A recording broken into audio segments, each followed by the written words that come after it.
योग दर्शन समाधिपाद सूत्र संख्या 32 प्रतिषेधार्थम एक तत्व अभ्यास।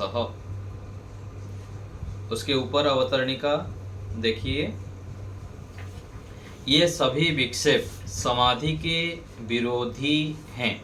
ये जो 9 विघ्न आया और उपविघ्न, विघ्न अर्थात दूसरे शब्द में उसको विक्षेप कहेंगे, बाधक। सरल शब्द में क्या कहेंगे? ये समाधि के बाधक हैं। ये अभ्यास और वैराग्य के द्वारा ही निरोध करने योग्य है। निरोध करना अर्थ हटाना। अभ्यास भी चाहिए और वैराग्य भी चाहिए। वैराग्य ना हो तो व्यक्ति विषयों से दूर नहीं होगा, और जब तक विषयों में राग है, विषयों में फंसा हुआ है, सांसारिक वस्तुओं में आसक्ति है, तब तक व्यक्ति रोगों से बच नहीं सकता है। तो इन सब विघ्नों को, विक्षेपों को हटाने के लिए अभ्यास और वैराग्य चाहिए। अब उनमें से अभ्यास के विषय का उपसंहार करते हुए सूत्र कहा जाता है। तो क्या अभ्यास करेंगे यदि हमको विघ्नों को हटाना है? तो जब तक व्यक्ति को दुख समझ में नहीं आया है सांसारिक विषयों में, तब तक वह उससे विराम नहीं लेता है। और विराम कैसे ले सकता है? दुख पता लग गया कि इस विषयों से हमको दुख मिलता है, फिर भी बच नहीं पाते हैं। फिर वहाँ पर जो जन्म जन्मांतरों के संस्कार है, उतना धक्का अथवा प्रभाव इतना प्रबल है कि जानते हुए भी बचना मुश्किल हो जाता है। पहले तो जान नहीं पाता है, फिर आगे जानता है, फिर रोक नहीं पाता है। तो कैसे रोक सकते हैं? इसके लिए एक विशेष उपाय कैसे हम अभ्यास करेंगे, इस सूत्र में बताया है। शब्दार्थ है तत्प्रतिषेधार्थम। उन पूर्वोक्त विघ्नों उपविघ्नों के विनाश के लिए एक तत्व अभ्यास, एक तत्व ईश्वर का पुनः पुनः अभ्यास, चिंतन करना चाहिए। ये विशेष एक सूत्र है, विशेष बात बताने जा रहे हैं ऋषि पतंजलि जी ने सूत्र के माध्यम से, कि यदि हमको अपने दोषों को, दुर्गुणों को, विघ्नों को, परेशानियों को हटाना है, दुखों को हटाना है, तो एक तत्व का अभ्यास करना अनिवार्य है। और ये उत्तम अभ्यास है। सूत्रार्थ, पूर्वोक्त व्याधि आदि विघ्नों उपविघ्नों के विनाश के लिए एक तत्व ईश्वर का पुनः पुनः अभ्यास अर्थात उपासना करनी चाहिए। विडंबना यह है कि व्यक्ति दुखों को तो हटाना चाहता है, लेकिन ईश्वर का ध्यान करना नहीं चाहता, ईश्वर की उपासना नहीं करना चाहता, ईश्वर में रुचि नहीं होती है। इसी कारण से फिर जो हम दुखों को हटाना चाहते हैं वो नहीं हो पाता है। ऋषियों ने वेदों के माध्यम से, परमात्मा ने स्वयं और अनेक ऋषि मुनि महापुरुषों ने जो उस तत्व का अनुभव किए हैं अपने दुखों को दूर करने के लिए, उन्होंने अपने अनुभव के आधार पर हमको पुनः पुनः संकेत कर रहे हैं, बता रहे हैं कि इस उपाय को तुम अपनाओ और शीघ्रता से सुख शांति को प्राप्त करो। योगार्थ प्रकाश देखिए आगे दूसरे पृष्ठ में। इस सूत्र में बतलाया गया है कि व्याधि आदि योग के विघ्नों और उपविघ्नों का विनाश करने के लिए एक तत्व ईश्वर का अभ्यास करना चाहिए, अर्थात बार बार ईश्वर प्रणिधान का अनुष्ठान करना चाहिए कि परमात्मा मेरे साथ हैं, मुझे देख सुन जान रहे हैं, और जो मेरे पास हैं विद्या, बल, बुद्धि, धन आदि, ये सब ईश्वर प्रदत्त है, ऐसे मानते हुए ईश्वर की प्राप्ति के लिए ही कार्य करना। लौकिक उद्देश्य धन, मान, यश आदि की प्राप्ति के लिए कार्य ना करना, ये क्या है? ईश्वर प्रणिधान है। कुछ लोगों की यह मान्यता है कि सूत्रोक्त एक तत्व से किसी स्थूल पदार्थ का ग्रहण करना चाहिए। कुछ लोगों की ऐसी मान्यता है। उस स्थूल पदार्थ की उपासना से व्याधि आदि विघ्न और उपविघ्न दूर हो जाते हैं। वास्तव में यह मान्यता ठीक नहीं है। इसका प्रथम कारण यह है कि व्यास भाष्य में यह बात कही है कि इस अगले सूत्र के द्वारा अभ्यास का उपसंहार किया जाता है। यहाँ पर उपक्रम ईश्वर प्रणिधान का है, तो उपसंहार में भी एक तत्व से ईश्वर का ग्रहण करना ही उचित है, किसी स्थूल पदार्थ का नहीं। तो पीछे से प्रकरण ईश्वर का चले आ रहा है। ईश्वर के विषय में बताए थे, तत्प्रतिषेधार्थम एक तत्व अभ्यास आया था, और तस्य वाचक प्रणव ईश्वर के स्वरूप के विषय में बताया गया था।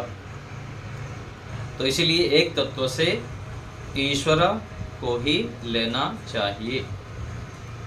दूसरा कारण यह है कि मीमांसा दर्शन में किसी वाक्य का अर्थ करने में श्रुति आदि 6 कारण माने जाते हैं। उनमें से एक प्रकरण भी है। प्रकरण के आधार पर यहाँ पर ईश्वर का ही ग्रहण करना उचित है। तीसरा कारण है, यहाँ जो आया मीमांसा दर्शन में कुछ 6 कारण आता है, कहीं भी हमको अर्थ करना है किसी वाक्य का, किसी पंक्ति का, तो उसमें कई सारे कारण होता है। एक वेद के आधार पर देखना पड़ता है, और भी प्रकरण देखना पड़ता है, वहाँ प्रकरण में क्या है। ऐसे 6 कारण हैं। तो उसमें उसके आधार पर भी जब हम देखते हैं तो यहाँ यही समझ में आ रहा है कि प्रकरण ईश्वर का चल रहा है, इसलिए ईश्वर को ही एक तत्व के स्थान पर ग्रहण करना चाहिए।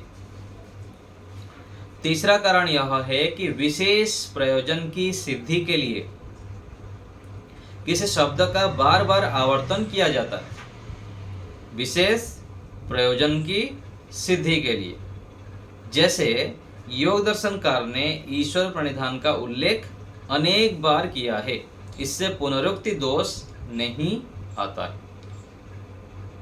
जैसे माता पिता हैं, बड़े हैं, हमको अच्छे कार्य करने के लिए बार बार प्रेरित करते हैं, ब्रह्मचर्य का पालन करिए, यम नियम का पालन करें और संयमित जीवन जिए, पुरुषार्थी बने। ये सब क्या है? पुनः पुनः बार बार, हजारों बार, लाखों बार प्रत्येक जगह पर वर्णन आता है। क्यों आता है? क्योंकि व्यक्ति को जो अच्छे कार्य है एक बार में ग्रहण नहीं कर पाता है। वो गलत कार्य तो एक बार संस्कार डाल दिए तो बार बार शुरू हो जाता है। मान लीजिए क्रिकेट देखना एक बार कोई शुरू कर दिया तो फिर शुरू हो गया, एक के बाद दूसरा, दूसरे के बाद तीसरे बार देखता रहेगा। और भी कोई व्यसन होता है वो भी शुरू हो जाता है।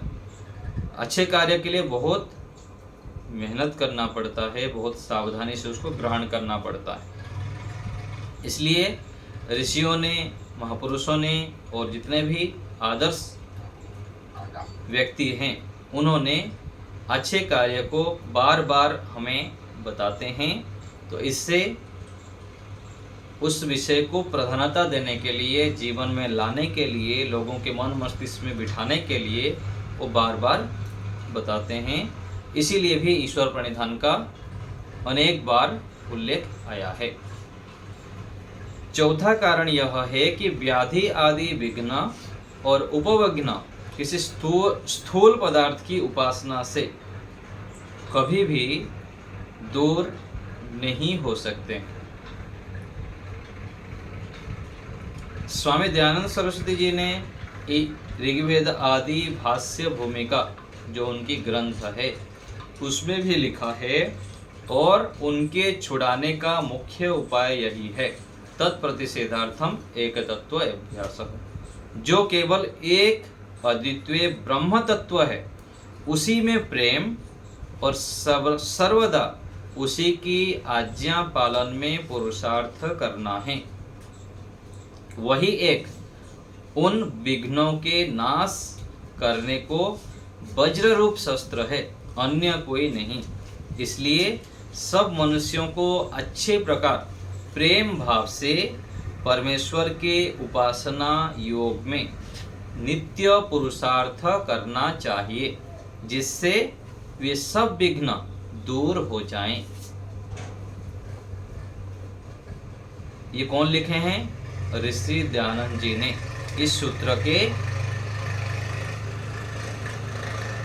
अर्थ करते हुए ऋग्वेदी भाष्य भूमिका में लिखे हैं कि यदि हमको विघ्न और उपविघ्नों का नाश करना है तो परमात्मा में अत्यंत प्रेम हमारा हो और सर्वदा उसी की आज्ञा पालन में हमको पुरुषार्थ करना चाहिए। इसी से ही हम विघ्नों को नाश कर सकते हैं, विघ्नों को और कोई अन्य उपाय नहीं है। आगे देखिए, इस सूत्र के व्यास भाष्य में क्षणिक बात को उपस्थित करके निराकरण किया गया है। तो इसमें कुछ बातें बताई गई है कि लोग अलग अलग प्रकार से मानते हैं आत्मा को कि क्षण में उत्पन्न हो जाता है, मर जाता है, फिर से उत्पन्न होता है, फिर मर जाता है। तो कुछ गलत मान्यताएं संसार में चला देते हैं। कुछ जो बड़े बड़े विद्वान हो जाते हैं, जो ईश्वर को नहीं मानते हैं, सैद्धांतिक ज्ञान नहीं है, उन लोग चला लेते हैं। उसको खंडन करने के लिए, निराकरण करने के लिए कुछ बातें बताई है, तो इसको हम पढ़ लेते हैं। क्षणिकवाद अर्थात उनकी मान्यता है कि जो आत्मा है क्षण में उत्पन्न होता है, फिर मर जाता है, फिर दूसरे आत्मा आ जाता है, ऐसे करके मानते हैं। तो उनकी मान्यता है कि प्रत्येक पदार्थ क्षणिक है, केवल आत्मा नहीं, प्रत्येक पदार्थ उत्पन्न होकर क्षण भर में नष्ट हो जाता है। ऐसे ही चित्त भी क्षणिक है, वह उत्पन्न होकर क्षण मात्र में नष्ट हो जाता है। उनकी यह मान्यता है कि चित्त को एकाग्र करके अपने प्रयोजन की सिद्धि करनी चाहिए। इस मान्यता में भाष्यकार ने अनेक दोष दर्शाई, उनको भाष्य में देख लेंगे तो ऐसे बहुत सारी बातें बता दी कि ऐसे मानने से ये दोष होगा, ऐसे मानने से ये दोष होगा। तो उनकी मान्यता गलत मान्यता है, सब चली है। तो यदि चित्त को क्षणिक माना जाता है तो उसको एकाग्र करने का उपदेश भी दिया जाता है। तो क्षण भर में वह एक पदार्थ में एकाग्र हो पाएगा कि दूसरे क्षण में नष्ट भी हो जाएगा, तो फिर उसको एकाग्र करने का प्रयास ही व्यर्थ है। वस्तुतः चित्त क्षणिक नहीं है, क्षण क्षण में उत्पन्न होता है, फिर नष्ट हो जाता है। ये मान्यता वस्तु ठीक नहीं है। यदि ऐसे होगा तो चित्त को एकाग्र करने का क्यों व्यक्ति प्रयास करेगा? तो ऐसे मानना गलत है। तो इस मान्यता में भाष्यकार ने ये हो गया था हमारा। तो वस्तुतः चित्त क्षणिक नहीं है, क्योंकि उनके मत में चित्त किसी वस्तु को देखता है और कुछ घंटों के पश्चात कहता है कि जिस वस्तु को मैंने देखा था उसका ही मैं स्पर्श कर रहा हूँ। चित्त को क्षणिक मानने पर क्षणिकवादियों का यह व्यवहार सिद्ध नहीं हो सकता है। उदाहरण के लिए कोई व्यक्ति किसी से पूछे, किसी से कुछ रुपए उधार लेता है और यह कहता है कि मैं आपके रुपए कल दे दूंगा, तो अगले दिन वह उसे रुपया नहीं देता और रुपए देने वाला व्यक्ति उसे रुपया मांगता है।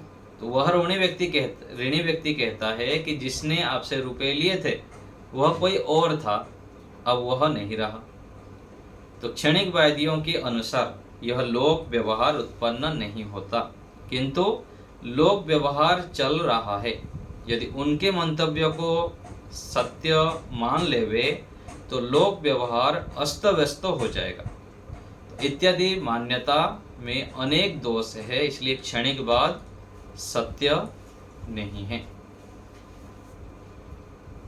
तो जैसे आजकल परमात्मा को अलग अलग रूप से मानते हैं और बहुत सारे चमत्कार दिखाते हैं, ऐसे ही एक मान्यता है, कुछ लोग मानते हैं क्षणिकवाद की चित्त क्षण क्षण में उत्पन्न हो जाता है फिर नष्ट हो जाता है। तो इसका उदाहरण देके बताए कि ऐसे यदि मानेंगे तो व्यवहार सिद्ध नहीं हो सकता। आज हम किसी से कुछ लिए हैं कल वो मांगेगा तो बोलेंगे वो तो जो मांगे थे वो तो आज नहीं। तो वास्तविकता तो यह है कि तीन पदार्थ अनादि हैं, ईश्वर, जीव और प्रकृति। ईश्वर साध्य है, जीव साधक है और प्रकृति साधन है। चित्त प्रकृति से बना हुआ है जो कि लंबे काल पर्यंत रहता है, क्षणिक नहीं है। जीवात्मा का वह साधन है। कौन? चित्त। योगाभ्यास के माध्यम से उसको एकाग्र किया जाता है और एकाग्रता के पश्चात पर वैराग्य से असंप्रज्ञात समाधि सिद्ध होती है। उससे ईश्वर साक्षात्कार और मोक्ष की प्राप्ति होने पर मनुष्य कृतकृत्य हो जाता है। यह चित्त को क्षणिक न मानने पर ही संभव है। अतः यह मान्यता ठीक है कि चित्त क्षणिक नहीं है और सदा सदा अर्थात जीवात्मा के साथ सृष्टि काल जब तक है तब तक रहता है, जब तक मोक्ष नहीं हुआ। तो ये अभ्यास इसके करने के लिए बताए कि परमात्मा रूपी एक तत्व का निरंतर हमें अभ्यास करनी चाहिए। इससे हम अपने दोषों को, विघ्नों को, रोग आदि जो व्याधि बताए, व्याधि, स्त्यान, संशय, प्रमाद, आलस्य, अविरति, भ्रांति दर्शन, अलब्ध भूमिकत्व, अनवस्थितत्व, ये जो विघ्न बताए और उपविघ्न, दुख, दौर्मनस्य, अंगम जयत्व आदि दोष को हटा सकते हैं।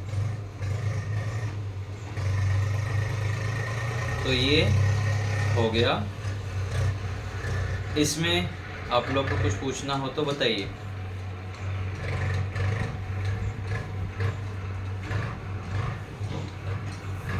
टावर कट गया है।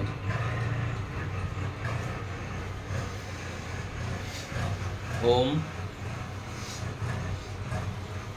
ओम ओम। हाँ, इसमें आपको कुछ पूछना हो तो बताइए। यहाँ नेट कट गया था, मैं ध्यान नहीं दिया था लैपटॉप में।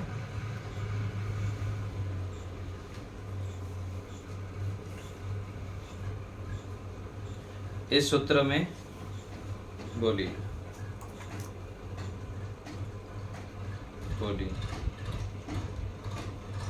बोलिए बोलिए, इसमें क्या पूछना है?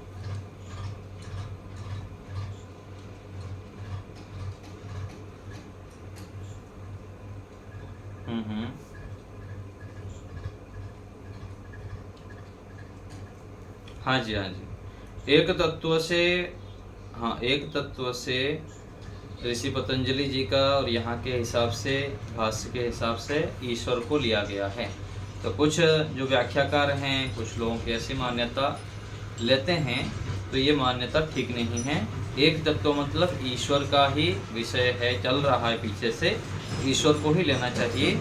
ईश्वर का स्मरण करना, ईश्वर की आज्ञा पालन करना आदि का ही ग्रहण करना उत्तम है।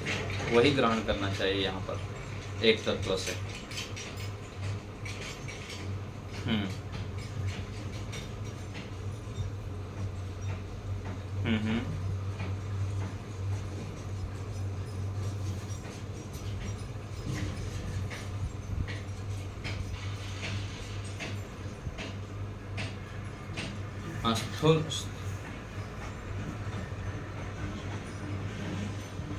उसमें तो मूल विषय ईश्वर ही हो गया ना। उसमें भी जब आप ओम का उच्चारण कर रहे हैं ना, तो मूल जो तत्व है वो ईश्वर ही हो रहा है। ईश्वर के आधार पर ही तो हम विचार कर रहे हैं। हाँ हाँ, उसमें कोई समस्या नहीं। मूल तो ईश्वर है, ईश्वर को लेके हम विचार कर रहे हैं। हाँ,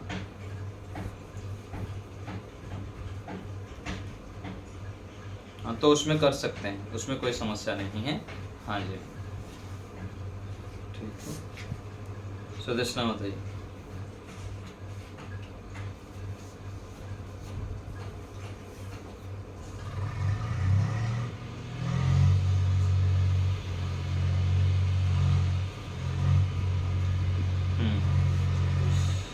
उसमें मीमांसा दर्शन में वर्णन आता है, वो विस्तृत चर्चा है। केवल इतना जानना है कि उसका अर्थ ये होता है कि प्रकरण एक विषय आया है, 6 में से एक है प्रकरण। प्रकरण में जो विषय चलता है उसके आधार पर हमें अर्थ करना चाहिए, ये कहना चाह रहे हैं। इस प्रकरण में ईश्वर का भी लेना ही ठीक है।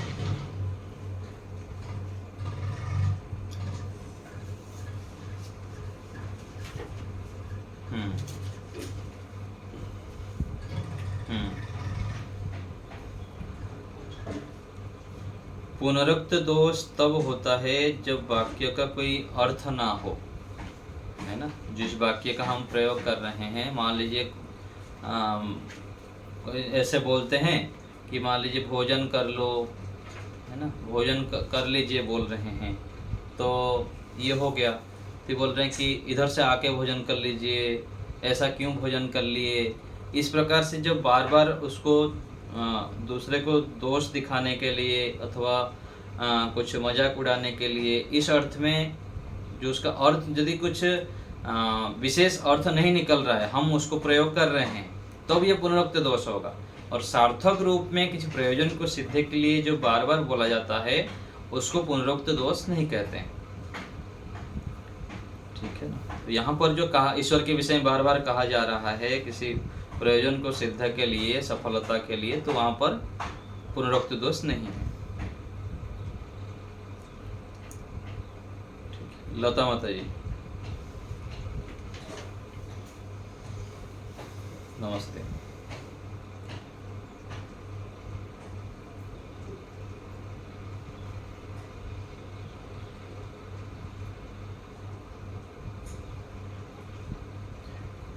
नहीं, जैसे बोलते हैं ना हम किसी को कि आप जल्दी जाओ, ऐसे बोलते हैं ना। माता जी बोलते थे जल्दी खाओ, अथवा जल्दी जाओ तो किस प्रयोजन को सिद्ध करना चाह रहे हैं वहाँ पर, है ना। तो प्रयोग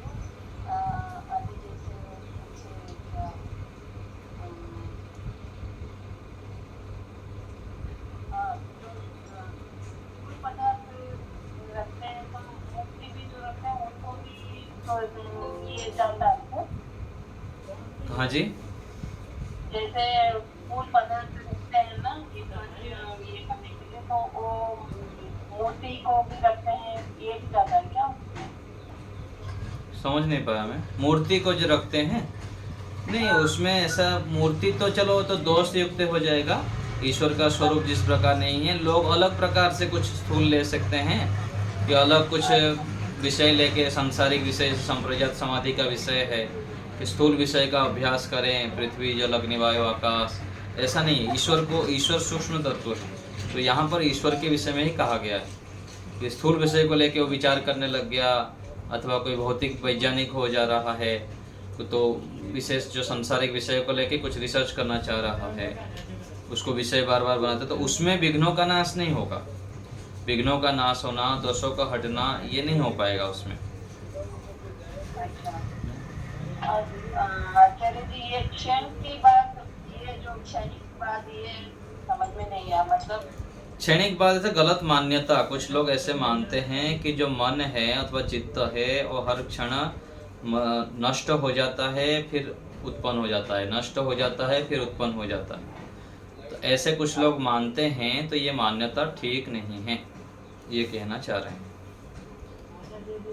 अलग अलग समय में कुछ लोग ऐसे होते हैं कि गलत भ्रांतियाँ फैला देते हैं और उसको गलत मान्यताएं चला लेते हैं। तो उसमें एक मान्यता है क्षणिक बात मान्यता, तो इनकी जो ये मान्यता है वो ठीक नहीं है। निर्मला माता जी बोलिए। नमस्ते आचार्य जी। जैसे वेद व्यास में है ना, ये जैसे ये वाला दिया हुआ है, गोमांस से इसका उदाहरण कैसे है? क्षणवाद उसमें गोमांस से का इसमें एक उदाहरण दिया हुआ है। हाँ, तो वही बताना चाह रहे हैं उसमें। गोमुपास्य न्याय क्या है? जैसे गो का इसमें वर्णन किया है आगे कि गो का ये इसमें आता है, इसका जो बताया ना मीमांसा दर्शन में गोपायस्य न्याय आता है कुछ एक, तो उसको यहाँ पर बता दिए हैं कि गोपायस्य ये होता है कि गोबर और पायस, खीर दोनों ही गौ से उत्पन्न होते हैं, तो गौ से उत्पन्न होने के कारण इन दोनों में समान कहने लग जाए। तो ये ठीक नहीं है ना। गो पायस नियम वही है कि गाय से तो उत्पन्न हुआ है, गोबर भी वही है, पायस भी वही है, दोनों समान ही है। समान थोड़ी है, गोबर थोड़ी खाते हैं, पायस तो खाते हैं।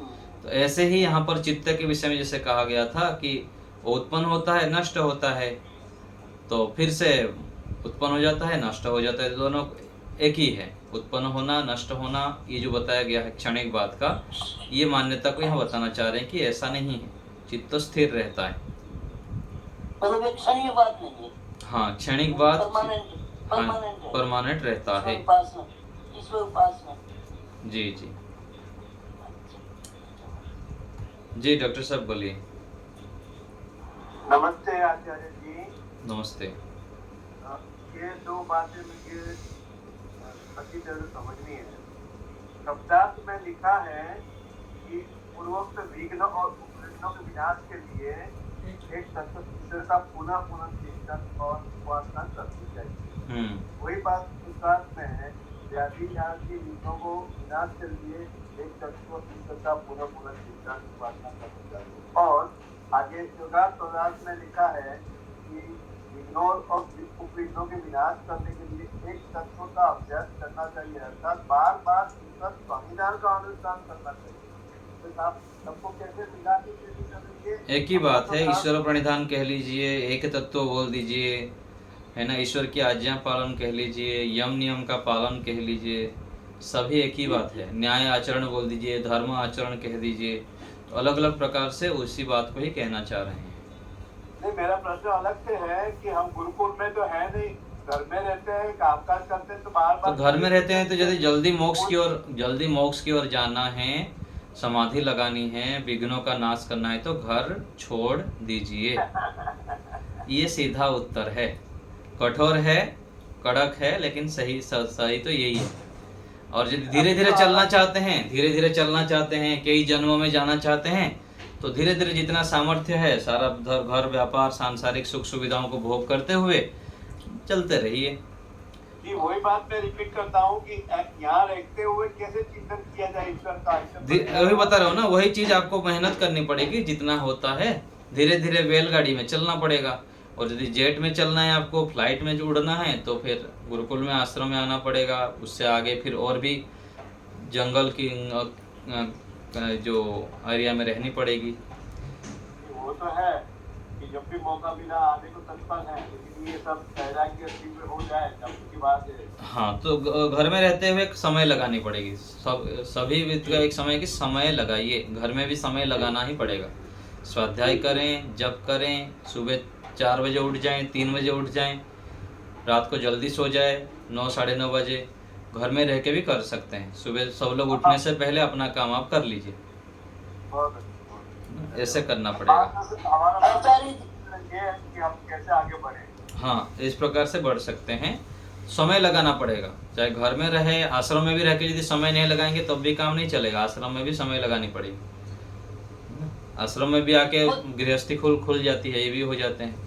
तो जहाँ भी रहें, चाहे आश्रम में रहें, चाहे घर में रहें, कहीं भी रहें, अपने को इन जो चीज बताया गया है, पढ़ना, पढ़ाना, सुनना, सुनाना, और श्रवण, मनन, निधिध्यासन, ये तीनों चीज करनी पड़ेगी लगातार, निरंतर और बिना रुके दीर्घ काल तक, तब जाके इसमें लाभ हो पाएगा। प्रमोद जी बोलिए। आलम्बन को कैसे आलम्बन के लिए वो बता रहा ना, जिसके पास, जैसे आलम्बन मतलब क्या है? शत्रु। आलम्बन मतलब दूसरे शब्द में कहेंगे शत्रु। बाहर से शत्रु यदि अटैक करेंगे तो हमारे पास अस्त्र होना चाहिए। यदि मजबूत अस्त्र नहीं होगा तो फिर अटैक कर देंगे तो हमको मार के चले जाएंगे, हमको घायल करके चले जाएंगे। तो हमारे पास बड़े बड़े हथियार होने चाहिए, मिसाइल होनी चाहिए, और अस्त्र शस्त्र होनी चाहिए। टैंक भी होना चाहिए, मिसाइल भी होनी चाहिए, और प्रोटेक्शन के लिए Z+ का ये होता है ना, सिक्योरिटी। और बोले दूसरे शब्द में कहेंगे तो जैकेट होता है, bullet proof jacket. Bullet proof jacket होता है, जिससे कि शत्रु जब अटैक करेंगे ना, आलम्बन आएगा तो हम क्या है, सुरक्षित रह सकते हैं। घंटों घंटों जप कीजिए, ईश्वर का सानिध्य में रहिए, यम नियम का पालन करिए, बड़े बड़े यज्ञ करिए, बहुत अधिक परोपकार करिए, दुआओं को अपना आशीर्वाद को इकट्ठा करिए। जितना इतना हम परोपकार करते हैं, लोगों की सेवा करते हैं, उतना हमारे पास आशीर्वाद आता है लोगों का। दुआएं बोल दीजिए, आशीर्वाद कह लीजिए, है ना। इससे क्या होता है, व्यक्ति पूरा प्रोटेक्शन हो जाता है और वह बड़े से बड़े संकटों से घबराता नहीं है और उसको कोई अटैक होने पर भी बच जाता है। यहाँ हम देखते हैं ना, बहुत सारे संकट आता है, कोई तो घायल हो जाता है और कोई घायल नहीं होता है, घबराता नहीं है, मजबूत होकर रहता है। उसके पीछे क्या है, उसके पुण्य कर्म है। जितना हम पुण्य कर्म करेंगे उतना हम आलम्बन आने पर घबराएंगे नहीं, उससे प्रभावित नहीं होंगे। आलम्बन आने पर बचना है तो हमको उस प्रकार से परोपकार करनी पड़ेगी, यज्ञ आदि अनुष्ठान करनी पड़ेगी, यम नियम का पालन, संयमित जीवन। जितना हम संयम रहेंगे उतना हम अंदर से मजबूत रह पाएंगे। और यदि भोग विलास आदि मोबाइल के आलम्बन से भी कुछ बुरा प्रभाव पड़ता है। हाँ, मोबाइल से क्यों नहीं पड़ता है, सबसे अधिक तो मोबाइल से ही पड़ता है। सबसे अधिक जो शत्रु है बड़े ये है मोबाइल। उसमें भी किरणों से भी पूरा बहुत खराब शरीर के अंदर प्रभाव पड़ता है, बड़े बड़े रोग होता है, मानसिक विकृतियां भी होती है। इसलिए मोबाइल से भी दूर रहना चाहिए, जितना आवश्यक हो उतना प्रयोग करना, नहीं तो दूर में रख देना है। ठीक है प्रमोद जी। आचार्य नमस्ते जी। आचार्य, इसमें लिखा है कि कुछ लोगों की मान्यता है कि उपरोक्त एक तरफ से किसी स्थूल पदार्थ का ग्रहण करना चाहिए, ऐसे कुछ लोग सोचते हैं। तो ये स्थूल पदार्थ स्थूल पदार्थ मतलब संसार के कोई भी विषय ले लीजिए, शब्द, स्पर्श, रूप, रस, गंध, जितने भी भौतिक वस्तुएं हैं सब स्थूल हैं।